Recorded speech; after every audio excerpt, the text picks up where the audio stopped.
Hey everybody, welcome to episode 105 of the Askdap show, where I answer your Volkswagen and Audi questions. On this episode, I talk about what to do when your new car has a problem, diagnosing coolant leaks on VW and Audi engines, and is carbon buildup really a problem?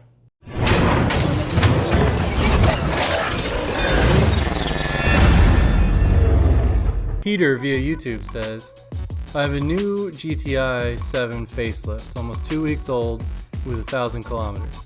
When the car is in idle, there is strange noise coming from the clutch, and when I press the clutch, the noise is gone. Today I was at the dealer and they will try to solve, but don't know how. Tomorrow I'm expecting a call from them with a solution. 2 weeks old car. OMG. Frowny face. Okay, Pete, so I think I've actually answered a question similar to this before, but what I want to touch on was a couple things about it, some variation. So what you're most likely experiencing is noise from the throwout bearing. The throwout bearing is what happens when you push the clutch in, your engine and transmission is spinning. The throwout bearing is what actually facilitates pushing the pressure plate in and out to engage and disengage the clutch. So that's likely where the noise is coming from. The most current model VW and Audis have a slave cylinder built into the throwout bearing. So unfortunately, the transmission probably has to come out if that is indeed the case, which it likely is, to replace that. But what I want to touch on, and this is something that I think I kind of sensed a little bit in this comment, and maybe I'm reading too much into this and just my opinion and I'm projecting, but from my experience, a lot of people with very new cars get freaked out when they have problems, and understandably so, because when you buy a new car, you don't want it to be broken and you spend a lot of money, and obviously cars are expensive. And oftentimes it causes people to think that they got a lemon per se, and from my experience, lemons are really not much of a thing. There are bad cars, like for example, 04 Touaregs back in the day. They had a mountain of problems. They had tons and tons and tons of different problems. There was all kinds of recalls that happened and all kinds of other stuff. In my opinion, it actually has destroyed the name of Touareg, and they should have switched names because it was a fine vehicle after the later models. But so really what I want to touch on is the idea that once you fix a car, so for example, this car, you have this squeaking throwout bearing, and then you have a problem and you get it fixed, and people tend to have this concern like, oh, I need to get rid of my car because I had X problem, or let's say you have this problem, and then somehow you have some other freak thing where the engine blows up. Super unlikely, but let's say, just say hypothetically it happens, and then they go down the road and their mind starts saying, this car's a lemon, I need to get rid of it, and they usually end up trading it in or taking a massive loss on that car because they're so afraid of it. From my experience and just in my opinion, I don't recommend things like that, because the car has already been fixed, especially when you have massive things like, for example, an engine. You got a brand new engine. What do you worry about with engine related stuff? And the failures that happens on cars, and I think this is just from my experience in the industry, is failures that happens on cars is not really generally related to the car itself or even where or how it was put together.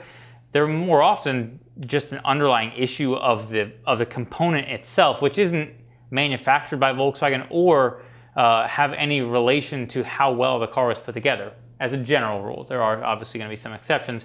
And so for that reason, I'm always of the opinion is once the car has been fixed, you're now in a situation where you know that's good, and you can go forward with that. And again, there's going to be rare exceptions where you get those free cars, again, like 04 Touaregs that have just mountains of problems. Again, those cars are all fixed under warranty, but I get why that type of vehicle, when you recognize that it is a really bad vehicle that has so many things that need to be fixed on, why you might want to run away from that car. But generally, I say get it fixed and keep driving it, and don't sweat it. Wise Guy 2 from YouTube says, my filter was replaced and had the antibacterial fog run through the system. Didn't fix the stink. Okay, so this comment was left on a video I shot talking about air conditioning smells. And so basically in that video, I discussed why air conditioning smells can happen, and oftentimes what will happen is during times, especially summertime, people will put the recirc on their vehicle, which is what recirculates air from inside the car through the air conditioning system. What happens when you do that is it closes off the exterior vent from the air conditioning box, and what can happen is moisture will get trapped inside the box, causing bacteria and stuff to build, and so it will get a really nasty, like dirty gym locker smell and just smell absolutely terrible. He sounds like he replaced his cabin filter, which is a common problem for also having AC system smells. Again, if you have a charcoal cabin filter, they trap more smells, and so if you fail to change one that has charcoal, it's trapped all those smells in there. You want to make sure anytime you have a smell, first thing, replace the cabin filter and then go from there. Anyway, aside from that, he's fixed that, and he's also there's a fogging that you can run through the AC system that you run the air conditioning, and it will pump this chemical in there to try to get rid of any bacteria like that. So I would say they're probably not all created equal, but let's just fall under the assumption that the car, actually the one used, was a quality one and should have done the job properly. The next thing I would say certainly is if you still have a smell like that, it's probably not AC system related. It's probably a water leak into the car itself, which is causing water to get into the floorboards and then just obviously mold up and have water leaks. So oftentimes if you have a sunroof drains can cause problems because sunroofs don't really seal per se. They have like a gutter track around them, and then they have tubes that run from that gutter track outside the vehicle. If any of those leak, or if any of those pop off, or any of them crack or split or whatever, that can be the source of a leak. And I also have heard there's some stuff around Mark 7 models that actually do have sunroof problems. So that's something to be aware of for anybody who has Mark 7. So hopefully that answered your question. And I would suggest going down the road of assuming you might have a water leak and then address that. Mr. Mojo via YouTube says, guys, if this was such a big issue for the engine, don't you think VW would address it? The performance gains are minimal, if at all. Okay, so this comment was left on a video talking about catch cans and carbon buildup and that type of stuff. And obviously the implication is that carbon buildup is not a problem, because if carbon buildup was a problem, then Volkswagen would have addressed it. Carbon buildup is indefinitely a problem on Volkswagen, Audi, and other direct injection engines as well. I think a lot of the manufacturers are starting to address it. It's just a matter of how they're doing it. Catch cans, and I've said this before and I'll say it again, catch cans are not a silver bullet for fixing carbon buildup. They will help in preventing the problem.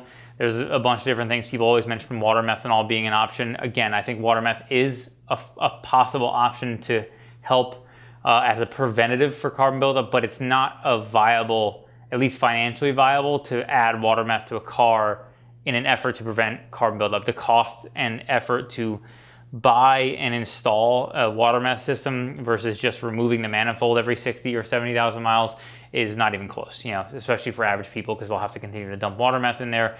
Most people are not set up to maintain it, and we've gotten questions similar to this, basically asking why Volkswagen wouldn't have put a catch can into the vehicle, and people are never, average people are not going to do the proper things to maintain a catch can or water meth. I mean, frankly, it's hard to get regular people just to change their oil off on a regular basis at the intervals they're supposed to, let alone worry about things like catch cans or water methanol. So again, they are not a silver bullet, but they will help, and they are definitely a problem.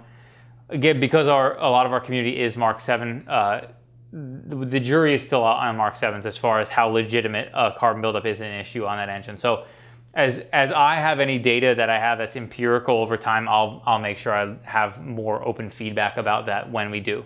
Javier via YouTube says, hi, I noticed a coolant leak in my Mark 6 GTI. I think it's from the top end where it's connected to a hose. Wanted to know what I should replace and what exactly to buy. All right, so we get questions a lot like this, and the question is, they have a water leak on their Mark 6 GTI, or coolant leak, sorry, on their Mark 6 GTI, and they're trying to determine where it's coming from.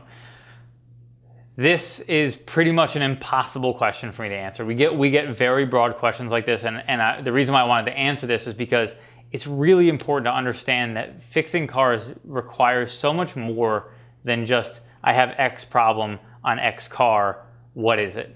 Because if that was true, then anybody could work on cars and it wouldn't require any skill or knowledge to diagnose or repair vehicles.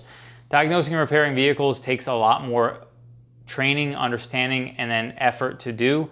So what would happen in this circumstance, and here's what I'll say.